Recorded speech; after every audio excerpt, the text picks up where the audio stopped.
નમસ્કાર, હું છું વિધિ. અગત્યના સમાચાર. ભરૂચ અને વડોદરાના સાંભલીમાં એટીએસે મેગા ઓપરેશન કર્યું અને વડોદરા એસઓજીના સંયુક્ત ઓપરેશનમાં મોક્સી ગામેથી કરોડો રૂપિયાનું એમડી ડ્રગ્સ ઝડપાયું છે. ગઈકાલ રાતથી આ મામલે ઓપરેશન ચાલી રહ્યું હતું. સર્ચ ઓપરેશન જીકે માર્બલમાંથી ડ્રગ્સ ઝડપી પાડવામાં આવ્યું છે. કંપનીના માલિકનું નામ પિયુષ પટેલ હોવાનું સામે આવ્યું છે. કેમિકલ બનાવવાની આડમાં પ્રતિબંધિત જથ્થો રાખતા હતા. ગુજરાત એટીએસ થોડીવારમાં આ મામલે સત્તાવાર જાહેરાત કરી શકે છે. એફએસએલ અને તોલમાપ વિભાગની પણ આ મામલે મદદ લેવાય છે. તો આ મહત્વપૂર્ણ સમાચાર અત્યારે સામે આવી રહ્યા છે. એટીએસ નું આ મેગા ઓપરેશન. યુનુસ અમારા સંવાદદાતા વધુ જાણકારી આપી રહ્યા છે. યુનુસ, જાણકારી શું છે આ ઓપરેશન સંબંધી અત્યારે? વિધિ, ગઈકાલ રાતે આ ઓપરેશન ચાલી રહ્યું છે. સાવલી સાકરદા રોડ ઉપર જે મોક્સી ગામ છે ત્યાં જીકે માર્બલ નામની જે કંપની છે તેની અંદર આ ગઈકાલ રાતથી સર્ચ ઓપરેશન ચાલી રહ્યું છે. એટીએસને ચોક્કસ ઇનપુટ્સ હતા કે આ સ્થળેથી એમડી ડ્રગ્સનો જથ્થો મોટા પાયે સંગ્રહ કરવામાં આવે છે અને અહીંયાથી હેરફેર પણ કરવામાં આવે છે. આ સ્થળે ગઈકાલે રાત્રે એટીએસની જે ચુનંદા અધિકારીઓની ટીમ છે તેઓએ સર્ચ શરૂ કર્યું હતું. સાથે જ વડોદરા રૂરલ એસઓજી અને વડોદરા એલસીબીની પણ મદદ લેવામાં આવી હતી. અહીંયાથી કેટલીક વ્યક્તિઓને અટકાયતમાં પણ લેવામાં આવી છે. સત્તાવાર માહિતી અને ડ્રગ્સનો કેટલો જથ્થો ઝડપાયો છે તે અંગે હજુ સુધી સત્તાવાર કોઈ માહિતી આપવામાં નથી આવી, પરંતુ કરોડોનો આ જથ્થો હોવાની શક્યતાઓ છે. સાથે જ જીકે માર્બલ કંપની સાથે સંકળાયેલી જે વ્યક્તિઓ છે તેઓનું કનેક્શન ભરૂચનું ખુલ્યું છે અને ભરૂચના પણ પેરેલલ સર્ચની કામગીરી કરવામાં આવી રહી છે. લગભગ મોડી સાંજ સુધીમાં આ અંગે એટીએસ દ્વારા સત્તાવાર રીતે માહિતી જાહેર કરવામાં આવે તેવી શક્યતાઓ છે. ગુજરાતના ઇતિહાસનો કદાચ એમડી ડ્રગ્સનો સૌથી મોટો જથ્થો હોવાની માન્યતા છે. અન્ય એજન્સીઓની પણ મદદ લેવામાં આવેલી છે. એફએસએલ તથા તોલમાપ ખાતાના અધિકારીઓને સાથે રાખીને હાલ પંચનામાની કાર્યવાહી કરવામાં આવી રહી છે અને એટીએસની એક ટીમ દ્વારા જે આ સ્તરે હાજર માણસો હતા તેઓની પૂછપરછ કરવામાં આવી રહી છે, કારણ કે આ ડ્રગ્સનું નેટવર્ક મોટા પાયે ગુજરાત તથા ગુજરાત બહાર પથરાયેલું હોવાની શક્યતાઓ છે અને તેના આધારે આ ડ્રગ્સના સૌથી મોટા નેટવર્કને ભેદવા માટે એટીએસની જે બીજી ટીમો છે અન્ય સ્તરોએ પણ તપાસ અને પૂછપરછ કરી રહી છે. જોવાનું હવે એ છે કે સાંજ સુધીમાં એટીએસ દ્વારા અંગે સત્તાવાર રીતે જે માહિતી જાહેર કરવામાં આવે છે તેમાં કેટલો ડ્રગ્સનો જથ્થો અહીં જાહેર કરવામાં આવે છે, સાથે જ કઈ કઈ વ્યક્તિઓ દ્વારા અહીંથી આ એમડી ડ્રગ્સનો જથ્થો મોકલવામાં આવ્યો હતો તે તમામ બાબત અંગે ખુલાસો લગભગ સાંજ સુધીમાં થાય તેવી શક્યતાઓ છે. યુનુસ, અત્યારે કોઈ એવી પ્રાથમિક જાણકારી મળી છે ડ્રગ્સના જથ્થા સંબંધી કે પછી કોઈ વ્યક્તિઓ સંબંધી?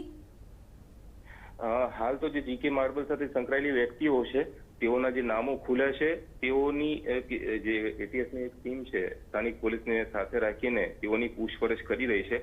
સત્તાવાર રીતે હજુ આ નામો પણ જાહેર કરવામાં નથી આવ્યા, કારણ કે ડ્રગ્સનો મોટો જથ્થો છે તેને કારણે જોખીને એટીએસની ટીમ આગળ ચાલી રહી છે, કારણ કે આ ડ્રગ્સનું નેટવર્ક મોટા પ્રમાણમાં પથરાયેલું હોવાની એક શક્યતાઓ હતી અને ઇનપુટ પણ હતા. તેના આધારે અત્યારે એટીએસની ટીમ એ વિસ્તારોમાં હવે તપાસ શરૂ કરી છે કે આ જે વ્યક્તિઓ જે મળી આવી છે અથવા તો જે વ્યક્તિઓના નામના ઇનપુટ્સ હતા તે વ્યક્તિઓ સાથે સંકળાયેલી જે વ્યક્તિઓ હતી તેઓની તલાશ શરૂ કરવામાં આવેલી છે.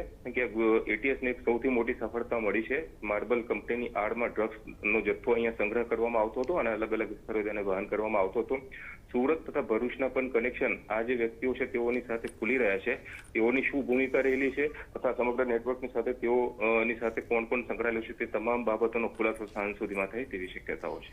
ઓકે યુનુસ, અમારા તમામ જાણકારી બદલ. તો સાંજ સુધીમાં સત્તાવાર આ મામલે જાહેરાત થઈ શકે છે. આપણે કહીએ કે ગઈકાલ રાતથી જ સર્ચ ઓપરેશન ચાલી રહ્યું હતું અને જીકે માર્બલમાંથી ડ્રગ્સ ઝડપી પાડવામાં આવ્યું છે. હજુ ડ્રગ્સના જથ્થા કે પછી તેની સાથે સંકળાયેલી વ્યક્તિઓના નામ ખુલ્યા નથી, પણ પ્રાથમિક જાણકારી એવી મળી રહી છે કે ખૂબ મોટા પ્રમાણમાં ડ્રગ્સનો જથ્થો હોઈ શકે છે અને આ મામલે વધુ જે જાણકારી છે તે પણ આગામી સમયમાં આપવામાં આવી શકે છે. આપણે કહી દઈએ કે 2018માં 14.85 કરોડનું ડ્રગ્સ ઝડપી પાડવામાં આવ્યું હતું, જ્યારે વર્ષ 2019માં ગુજરાતમાંથી 527 કરોડ, 2020માં 177 કરોડનું ડ્રગ્સ ઝડપી પાડવામાં આવ્યું હતું, 2021માં 26,000 કરોડનું ડ્રગ્સ પકડાયું હતું અને 2022માં અત્યાર સુધીમાં આશરે 3600 કરોડનું ડ્રગ્સ ઝડપી પાડવામાં આવ્યું છે.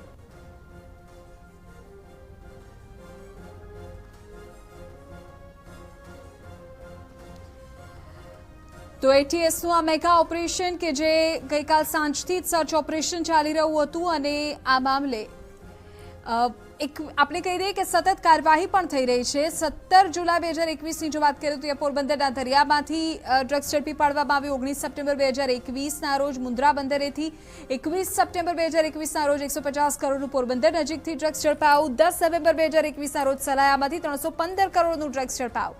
15 નવેમ્બરના રોજ 600 કરોડનું હેરોઇન મોરબી નજીકથી ઝડપાયું હતું. 12 ડિસેમ્બર 2021ના 400 કરોડનું ડ્રગ્સ પકડી પાડવામાં આવ્યું. 30 ડિસેમ્બરે 4 લાખનું ડ્રગ્સ અમદાવાદથી મળ્યું. 12 જાન્યુઆરી 2021 અમદાવાદથી 3 લાખનું ડ્રગ્સ ઝડપાયું. જ્યારે 1 ફેબ્રુઆરી 2022ના 19 લાખનું ડ્રગ્સ ઝડપાયું હતું. પોરબંદરથી 12 ફેબ્રુઆરીએ 2000 કરોડનું ડ્રગ્સ ઝડપાયું. જ્યારે 21 એપ્રિલે પણ ભચાઉ નજીક ઓપરેશન કરવામાં આવ્યું. 25 એપ્રિલે 280 કરોડની કિંમતનું જખૌ નજીકથી ડ્રગ્સ ઝડપી પાડવામાં આવ્યું હતું. ડ્રગ્સના કુલ વેચાણમાં પેડલરોનો નફો 50 થી 70% રહેતો હોય છે. ત્યારે હવે તેમની સામે સીધા એક્શન અત્યારે લેવાઈ રહ્યા છે. ₹2000 થી 2500માં વેચાતું એમડી ડ્રગ્સ મુંબઈમાં લગભગ 800 આસપાસ મળે છે. 1 ગ્રામની પડીકીમાં મિલાવટ કરીને નફો કમાવતા હોય છે આ તમામ લોકો. મલાણા ક્રીમ હિમાચલમાં ₹3000માં વેચાય છે અને ગુજરાતમાં તેની કિંમત 6000. કોકેન ગુજરાતમાં 12000ના ભાવે વેચાઈ રહ્યું છે. પેડલરો કમાણી કરી રહ્યા હોય છે અને યુવાધન બરબાદ થતું આ ડ્રગ્સના રવાડે ચડીને દેખાય છે. ડ્રગ્સના વાર્ષિક 3000 કરોડના કારોબારમાં પેડલરનો 50% નફો રહેતો હોય છે.